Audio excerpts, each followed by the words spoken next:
Law number 6, the law of inclusion. Differences plus trust equal brilliance. A lovely equation. And there might be some tricks and things to keep in mind to get there. So inclusion, big word, especially in the world today. And then differences pointing to things around diversity of thought, diversity of background, identity, etc. So what would you have to say about inclusion and what it has to do with collaboration, high performance collaboration to be exact? When we talk about high performance collaboration, we are talking about bringing a group of people together. And so that entails actually including those different points of view and honoring the contribution that they each have to make, recognizing it, and being open and available to it. We talked about the difference between value and waste earlier, and I just think it's wasteful to bring people in and then not be willing to actually hear different points of view. And if we're going to be paying for all of us to be sitting here, there should be a contribution that we're open and available to. Otherwise, why are we here? And that's an important question. Somebody asked me once, who do you think it's important to include? And I said, whoever you thought was important enough to pay to be there. That if you've got a team, as you say, well then the job is to have each person make a contribution. When there's a hierarchy of inclusion, it's very dangerous. Like these people who've been here a long time, those are the ones I really listen to. Mm. Or the people who've actually been in the field, they're the ones I really listen to. Or whoever it is, that aggrandizing that person or that group lowers the importance of some other group. And I think that then starts the cycle of suppression that has people not say what they see, not say what they know. So anything that actually creates a hierarchy of inclusion actually ends up creating a cascade of suppression. Mm-hmm. And if they're important enough to be in the team, you want that voice. And discovering what people have to say that you didn't know, you didn't expect, that's an incredible source of stimulation and inspiration and innovation. So it is a waste if we don't do it. You alluded to the social environment now where inclusion can be a hot topic. And sometimes people talk about it as an ethical issue. Other times people talk about it as an issue of productivity. I think it's a single issue. I don't think that's either or. That the ethics of inclusion are a source of productivity. If we break the equation down, so difference just across the board we're talking about, and there's so much that builds from the last laws that we've been talking about. So if we're saying any source of difference in the spirit of the intersection is actually an opportunity to discover new value, new possibilities, new points of view, we like to say we're smarter together. So there's an opportunity to be smarter and investigate maybe a smarter path towards your goal or towards fulfilling your purpose. Trust, tricky, but I would say I think we have a lot to say about how to build, care for, maintain trust via the quality and timing of your conversations and the connections that you have with other people. So if we dig into that a little bit, maybe we start with quality. So we talked about the conversation meter in a couple of the last laws. So the quality of the conversation you're in, that also has to do with how you engage with difference and how you include people. So there's maybe some wasteful ways of inclusion, and then there's some valuable ways to include. And I think that's what's missing in the public conversation is it's inclusion, and we have to include everybody or include them sufficient that everybody's happy. Mm-hmm. Or we're bad people or doing it wrong, or we're moving too slow. There's so many explanations and stories around that. So what would we say about below 50 on the meter relative to inclusion? Years ago, I was coaching a gentleman I'll leave his name out for now, who was so excited. So he was going to run his top 200, meeting with his top 200, and he was going to use the polling software to get everybody to weigh in on what they thought about the strategy. Fun, right? Fun. And he came and he was so excited to tell me the story about that he was going to do this because he said, see, I'm including all these voices. And I said, so are you going to change the strategy based on the input that these 200 people give you? And he said, well, no. So I think that's inclusion really low down the meter, right? So you give people an opportunity because you want them to feel included. But I think that ultimately backfires, because if you're not actually allowing their contribution to influence you, then it's not actually real inclusion, right? And so that's going to lead to so much waste in the system, because ultimately people are going to feel either ignored ultimately and excluded, or like that was a waste of time. Mm-hmm. People have often asked me what I consider to be the lowest state on the meter. Mm-hmm. Well, the quick answer to that is pretense, because we say it's pretense, sincerity, accuracy, authenticity. Well, my answer is the lowest form of pretense is self-deception. Mm-hmm. So I think this was a person well-meaning, Yeah. but not aware that this actually was dishonest, Mm-hmm. that you're creating a condition in which people believe they have a chance to be influential. Yeah. But if it was going to be honest, you would say, I want all of you to be able to say things to me about the strategy. I want you to know it won't change anything about the strategy. So now let's talk. Well, and that would be honest. what we altered it to ultimately was, what about the strategy was exciting to them? Mm-hmm. And what about the strategy did they have concerns about that they couldn't quite see the path to yet? Which is still really good information, because it gives you something to go do that supports execution or supports people feeling connected to it, even if they don't have a voice in changing it, so to say it. They have an influence on how it impacts them, or an opportunity to. And it gave them a way to be included in the execution of the strategy, which he absolutely needed, but not on deciding the strategy. Right. Which there's a lot of timing in that, in what you're right. saying, which we're going to come back to. What were you going to say? Well, that's a great example, because that shifts that from pretentious to actually accurate and authentic. Yeah. People could be saying accurately, what is the area I don't see how to do that? Yeah. Or authentically voicing what their worries are relative to their most important commitments, given their position or accountability.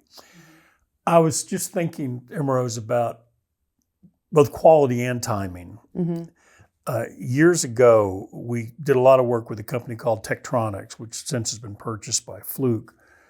But when they were Tektronix, we did a lot of things there, because there was somebody, Al Mitch, who was a general manager there and was a great supporter and a client we really loved. What we were working on is to produce a breakthrough in time to market for new tools to reach the market.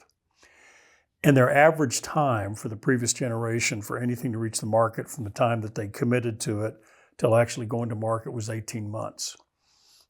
And given the competitive landscape, they said that was having them lag the highest performing competitor in the marketplace. So Al decided we needed to produce a 9-month time to market cycle. Well, that's pretty exciting to go from 18 to 9 months. So we did a lot of analysis inside of who are the people who must interact. And we actually changed it to actually time to value instead of time to market, because it had to be time to profit from being in the market instead of just getting there fast. And we mapped it back from there. Who, from the time that you're saying, wow, that's a valuable product in the marketplace, until where we begin, who are all the people who must be a part of those series of interactions? And one of the things we saw is the sooner you include someone who is at any time going to be important to that success, the faster the trip is. Because what they'd done historically, and not just then, all over the place, is they would have the engineers figuring out what the great product was. And Al called it the next bench problem, like trying to impress the engineer next to you. So they were coming up with all these sophisticated, exciting innovations and new things you could do. Then, after they decided what all those specifications were, then they're telling the people who actually have to manufacture it, and they're coping with how to do that. And then after that gets sorted out, then they tell the people who have to sell it, et cetera, et cetera, et cetera. So the simple thing that caused the breakthrough was changing the timing of inclusion. Like anybody who is going to be significant in that journey, what's the earliest possible moment we get their input? It was amazing because doing it the way they did, which they called it throwing over the wall to the next group, the group throwing it was now protecting everything they'd done and defensive and resistant input. But by getting them all there in the beginning, it's similar to what we did with One Route. If you want to say something about that, because I think that's similar. Yeah. Well, when before I joined Conversant, I was at Capital One, and we were doing, at the time, Capital One was doing a ton of direct mail for marketing purposes, and that process also took a prolonged period of time, and wanted to look at what would it take to greatly reduce it. I want to say it was like 6 weeks down to a week or something extreme like that. My memory's a little shaky. I remember going from y'all had about a 50-day average to around a 15 or 20-day. Something like that. But it was a big breakthrough. And it really did require everybody that was in the process to be in the room to talk about what were all of the handoffs. And I think one of the things I recall about that process was how much double checking there was in that, right? Because at every time it went over the wall, somebody felt like they had to double check all the things that had happened before. So how many times were you double checking throughout the system? But without having the whole system represented and included in the conversation, you were missing how much double checking there was. And once you actually said like, well, why are you checking that? I already checked that. They're like, well, but I didn't know that you checked that. And that is really interesting when you think about the trust element, right? Yes. Is that maybe a lot of inclusion devoid of trust is where there's wasteful inclusion. So that's another place in that story where that's really great to bring up. There's all sorts of justifications of exclusion. And when we were putting together that huge meeting where we mapped out the entire complex process on a very long wall with lots of butcher paper, and how many people were in that room? Like 70, 80 people there. That's what my recollection is, yeah. And one of the issues is that Capital One had a no single source contractor policy, which means if they're counting on people to provide X, you can't only have one of those. McDonald's has the same thing because, historically they got in trouble if you have one orange juice vendor and you're the biggest lucky orange juice seller. vendor. Yeah. So there's a lot of companies that have that where you've got to have multiple vendors. And if you remember, there were people that said, well, you can't get those people in the room to improve this process because they all compete with each other. They don't trust each other. They actually won't do that. And we went to Jim, who was the head of that part of the company, and said, we're asking for you to trust us that we can have those people in the room because they all have a stake in this. And is there a competitive drive? Yeah, but we're going to have them learn from one another. And they were amazed that we actually could get that happen. And after people saw they were being heard, they opened up. And we had y'all had people that were 2 different vendors for a part of the process or 3 different vendors for the part of the process. And Jim said it was one of the shocking things to see all these people actually work together.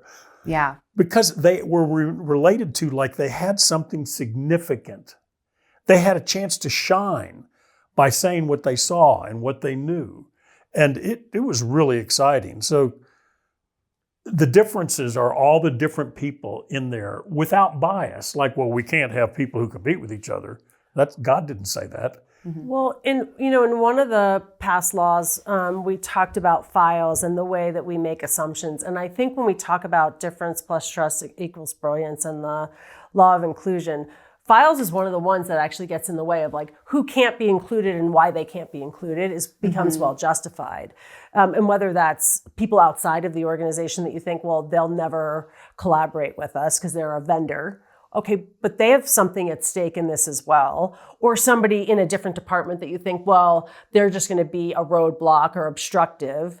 so we can't include them. That list becomes pretty long of all the reasons why we can't include folks, that I think is often dominated by things that have happened in the past.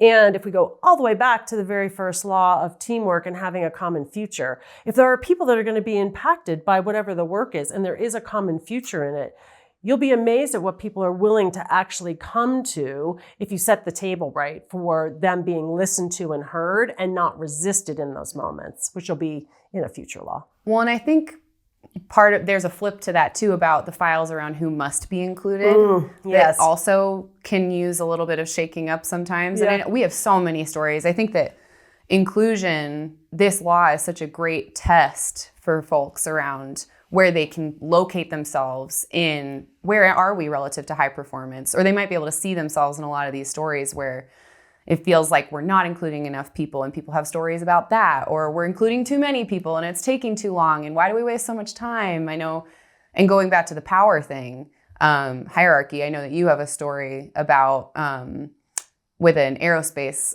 organization that we worked with, and the reduction in time to completion of a project that happened because they realized how many people were just pulling their rank and needing signature authority on things. But it wasn't purposeful. So I think the thing here is, where are people being included on purpose? Yes. And where can they meaningfully contribute? Going back to contribution, which we talked about in a past law. Because people just want to make a difference.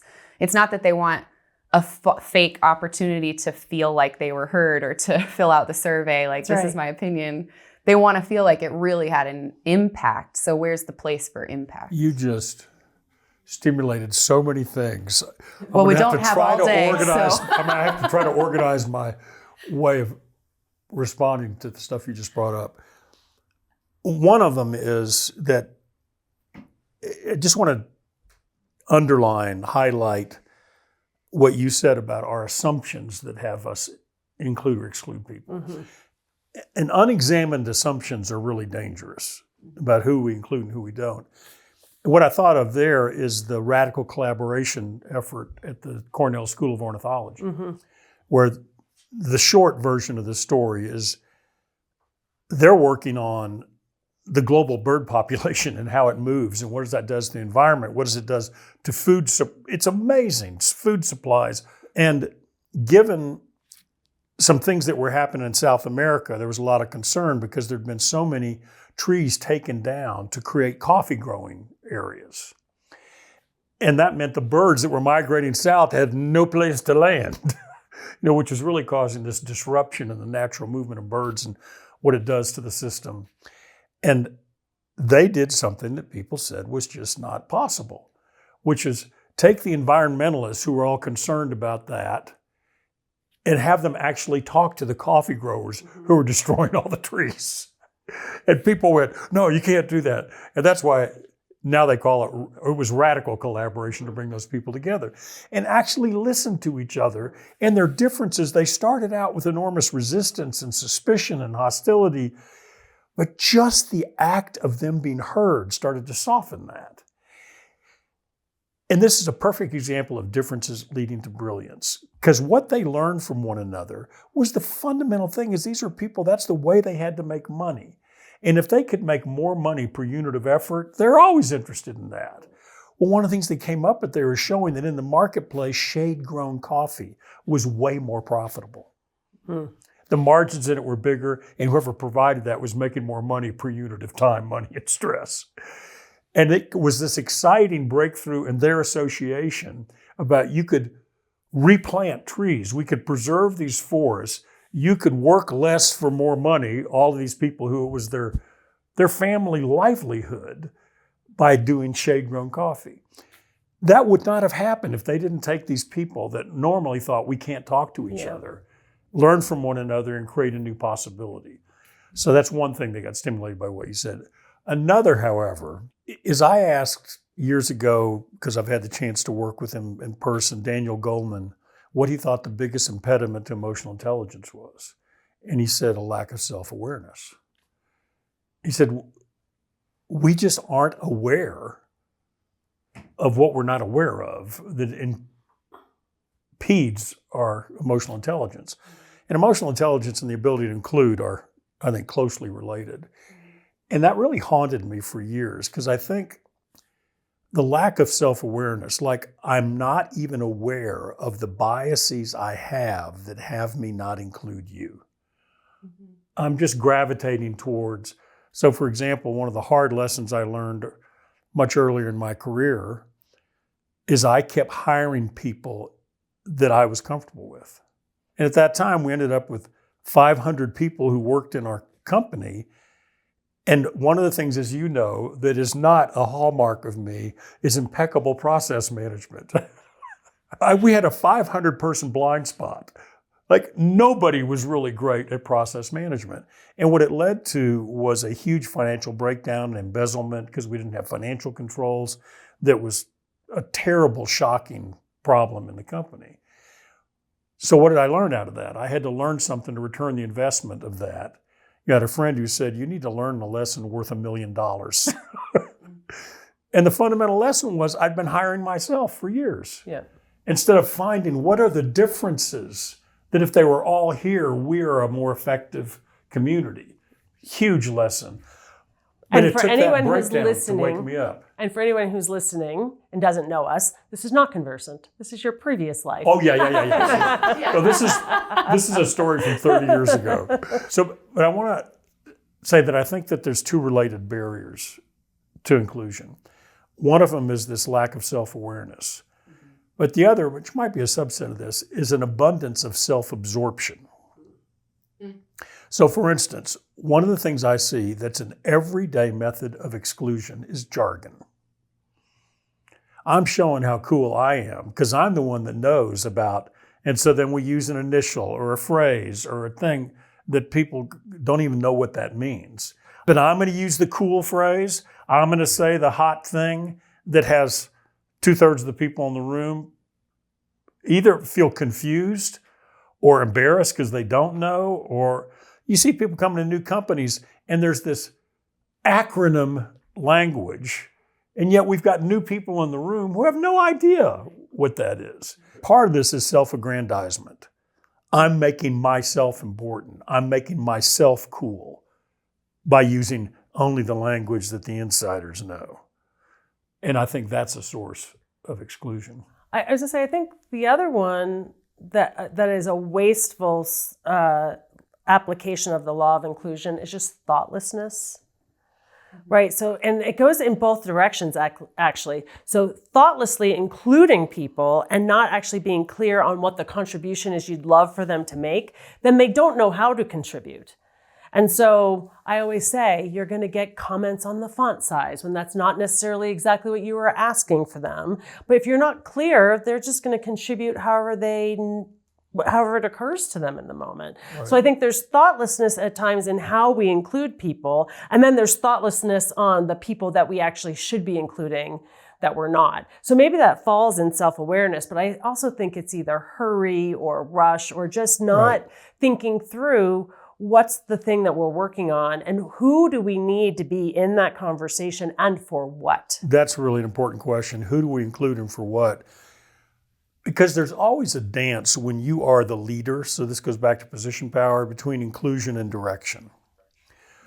Like if you're out to make an important decision and you got to bring a whole lot of people's points of view in there because you need to understand the system from all these different vantage points, and your job is to be the chief learner who's bringing in all this and learning from it. Well, there comes a time when that's as much input as you're going to get. And you got to make a choice. So it pivots from inclusion to direction. Now then there's a different kind of inclusion. So including people in the right way in order to implement this and make it happen. So you're always in that dance of inclusion and direction. But if people don't know what they're being included for and why, that's right, and how they can help, how they can contribute, it's hard to have them understand we just are making the shift now from including your input regarding what we're going to do to now it's going to be including your input regarding how we're going to do it. That's right. And when we talked about conversational timing the other day, I find this one is awfully messy at times where people are unclear. Are you coming to me because we're brainstorming an idea? Are you coming to me because you want input on the decision? or, oh, the decision's been made, now you're just coming to me about how are we going to implement it. And I find we collapse all those conversations. And so you think you're giving input on brainstorming. You think I'm trying to make a decision, and I think I've made a decision and I'm just asking the two of you to go take care of it, right? Mm-hmm. And so then we wonder why there's so much messiness on teams, because it's often unclear about, are we trying to make the right decision or are we trying to make the decision be right? Right. I think that decision making is a field of play to really explore the power of inclusion. Mm-hmm. And I'd love us on another podcast to just go after all the things we've learned about decision making in terms of what's valuable and what's wasteful. One thing to say here, though, is the person who is the decision maker, once that's known, that person's job is to learn from everyone else. Mm-hmm. And that's why, and we could consider, if you think it's going to be understandable, Rose, putting in the show notes our decision criteria chart, because it gives people a way of knowing what do you want input about, because it's these criteria. And when people see criteria and they want to make proposals, they argue against the criteria rather than one another. And that actually eases the way to smart decision making. Mm-hmm.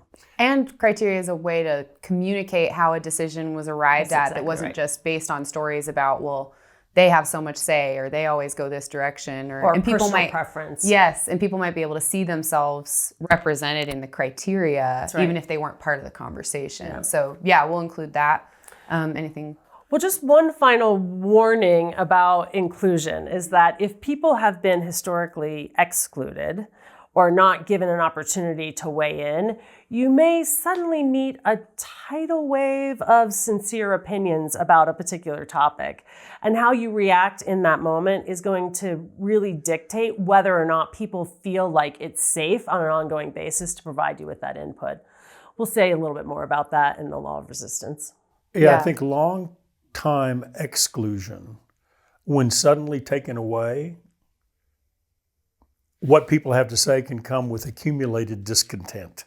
Mm-hmm. And so us not having a bioreaction to that and be able to stay with it and to listen for the credible contribution that they're out to make and give room to the long time feeling of being excluded, that's an act of leadership. Right. So thanks for saying that.